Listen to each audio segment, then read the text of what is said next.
vous avez au sein du gouvernement de ce pays une volonté de déconstruction des structures musulmanes qui fonctionnent.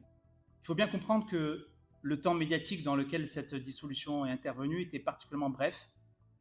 D'ailleurs, le dernier acte du gouvernement Bayrou, en réalité, c'était la dissolution de l'IESH, puisque c'est la veille du vote de confiance, où le gouvernement Bayrou est tombé, que le Conseil des ministres, présidé par ce dernier, a décidé de dissoudre l'IESH, alors que nous étions dans le cadre d'un échange avec le ministère de l'Intérieur, dans le cadre d'un contradictoire.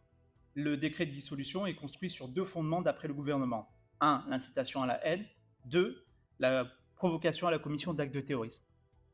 On a répondu sur l'intégralité de ces éléments, en produisant notamment l'intégralité des fascicules de formation de l'IESH, des témoignages, des attestations, le contenu des cours, puisque à l'IESH, la pratique qui était voulue par l'ancien doyen et par les professeurs, c'était d'enregistrer les cours qui étaient diffusés en ligne, puisqu'il y avait un volet sur place et un volet en ligne. Voilà aujourd'hui ce qu'est la France. Voilà l'alternative qu'on propose aujourd'hui à la composante musulmane de ce pays, à savoir, vous n'avez pas le droit de ramener d'imams de l'étranger parce qu'on décide de mettre un terme aux imams détachés, et votre institut de formation des imams, le principal, le premier, celui qui a produit le plus d'imams en France, on le ferme. Face à cette situation dramatique dans laquelle nous nous trouvons aujourd'hui, il a été décidé avec les anciens de l'IESH, premièrement, de contester la décision de dissolution de l'IESH devant le Conseil d'État, où nous débattrons, argument par argument,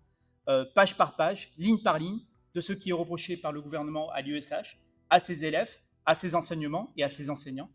Et il a été décidé aussi de nous réunir aujourd'hui pour qu'on fasse tous d'abord un point d'étape sur ce qu'est la répression dirigée à l'encontre de la composante musulmane de notre pays et ce qu'était l'IESH.